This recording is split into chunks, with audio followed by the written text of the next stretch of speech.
right, bro. Just got back. 7 a.m. workout. Feeling good. But I wanted to talk about creating a relationship with your family, because as I've gotten a little bit older, I've started to realize how fucking important it is, bro.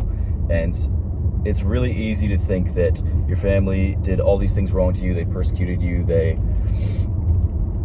shamed you. They abused you as a kid. But once you're able to start seeing your family members as human beings who make mistakes, who aren't perfect, right? They're no longer these all-seeing, all-knowing people in your life, because now you're starting to become a young man, right? I'm 23 and I'm in that weird age of life where it's like I'm starting to become a man and realize what it is to be on my own versus being completely supported by a family, right? You're in this weird in-between stage where some people still treat you like a kid, some people still treat you like an adult. But what I've realized is it's incredibly important to have a relationship with your family, because one, they're not going to be here forever. My parents are older than most people's parents my age, but I've also realized that it makes every other part of your life better to have a good relationship with your family, right? And it doesn't have to be perfect. It does not have to be perfect, but when you can speak to your family without getting emotionally triggered, bro, or at least letting the triggers die down, right? You can have a conversation with your dad and be yourself. You aren't so locked away. When you can talk to your mom without worrying if she's going to shame you or not, right? When you can start to have these kinds of conversations like a fucking adult with your parents who are also adults, it makes all of life better for 3 reasons. The first, it gets easier to talk to every other person, right? Of course I'm going to apply this to social life, bro. Of course I am. It gets easier to talk to every other person because you boost 2 things. When you have a stronger relationship with your family, you have a stronger self-identity, which means your self-identity is also, I'm going to throw so much bro psychology at you in this video. Your self-identity is every view that you have about yourself. It's who you think you are. The second thing is your self-esteem is how much you like that. How much you like your self-identity. And whenever you have high self-esteem, whenever you really like who you are, it's so easy to like other people, right? You're just a happier guy. You're fucking magnetic at this point. And most people who have shit self-esteem also have shit relationships with their family. Whenever you can increase this and have this feeling of security, like not a lot of people are going to be with you all throughout your life. There's not a lot of people who are going to be day one fucking homies, but your family is always going to be there because you are related by blood, right? No matter how shitty it is, you're kind of stuck with them to a degree. If you can create a semi-healthy relationship, you're going to feel much more security in yourself. On top of that, you are also going to be able to choose the kind of relationship you have with a romantic partner. Fuck, I almost hit a squirrel. Ha! I didn't though, let's go. But you're able to choose your relationship with your romantic partner. How many times do you see people get into unhealthy relationships again and again? And I am guilty of this also, right? I'm always going to be honest with you and tell you my mistakes. It's really easy for me to choose the girl who, rather than is really, really good for me, right? Who's really safe, who's there, who is secure. I tend to choose the girl who feels more exciting almost, right? Because she's leaving me on red sometimes. She's not always there. And it's because I have this fucked up kind of view of relationships, right? That's the kind of, it's similar to the on and off love that I got as a child, right? Where my relationships were not always 100% secure with my parents. So that's kind of what I seek, because not because it's good, not because it makes me happy, but because it's comfortable, because it's familiar. I've also fallen into the trap of, what's that called? Basically where you're like being a bitch in a relationship and just people pleasing the whole time.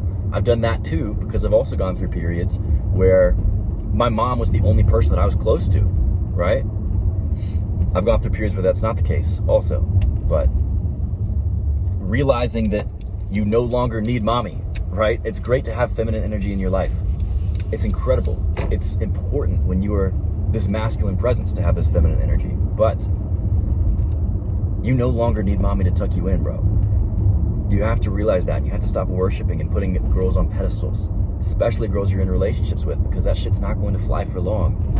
One or both of you are going to become incredibly unhappy because you're just people pleasing and you don't stand up for yourself. If you want to choose how to have a healthy relationship in your life, if you want to choose the kind of relationship that you have to have a healthy relationship with your parents, because it makes you understand them more. It makes you understand, oh, what they did wasn't necessarily right or good. It was them doing their best. And that's okay. That's something to accept at this point, because once you do, you can accept a relationship that is a lot more healthy, right? You don't have to fall back into these patterns because you recognize yourself. You've done this self-work, right? Of thinking, oh, this is me not choosing the healthy relationship, but choosing the toxic one because it's more comfortable. Lastly, the third thing is so that you can stop generational trauma, because the reason that your parents made mistakes, the reason that your dad is emotionally abusive, or the reason your mom shamed you as a kid as much as she did, is because how do you think their parents treated them? In the exact same way, bro. The exact same way. And I'm starting to read this book on masculinity called Iron John, which is going into relationships with your parents. You should check that out. I can't give my full recommendations because I'm only 30 pages in, but it's really fucking interesting to think about this psychologically, bro. Because whenever you are able to have this healthy relationship with your mom, with your dad, you can now stop passing down that generational trauma. You don't have to yell at your kids. That's not the first instinct that you have anymore.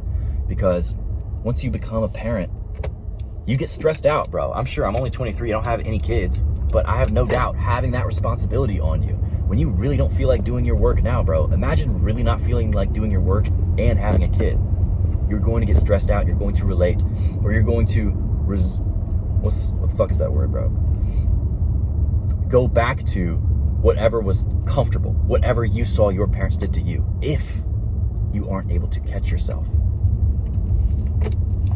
So, bro, creating a healthy relationship with your parents starts first with identifying what kind of triggers you have in your life, what things your parents do now that trigger you.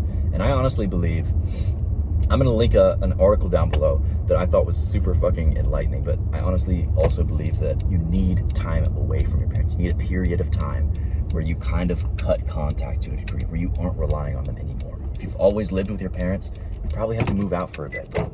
Or if you can't do that, at least spend more time at your friends, spend time in coffee shops, spend time away from the emotional triggers so you can recognize, oh, this is what life is like when I am not surrounded by the family unit. Because there's a lot of things that you do in your family that aren't reflective of what real life is like. I know this is a lot of high level concepts and not very much like what my normal videos are like, bro, but this is kind of just car talk with Luke, bro. It's more casual. Let me know if you like a casual car talk every once in a while, or if you fucking hate it and we can just do the regular videos. And let me know your thoughts on family relationships, bro. Tell me your story, because this is something that I'm learning, that I'm figuring out right now too. So you and I are kind of growing and learning together, but appreciate you, bro. Much love on this beautiful Thanksgiving, and yeah, keep fucking acting now, becoming unstoppable.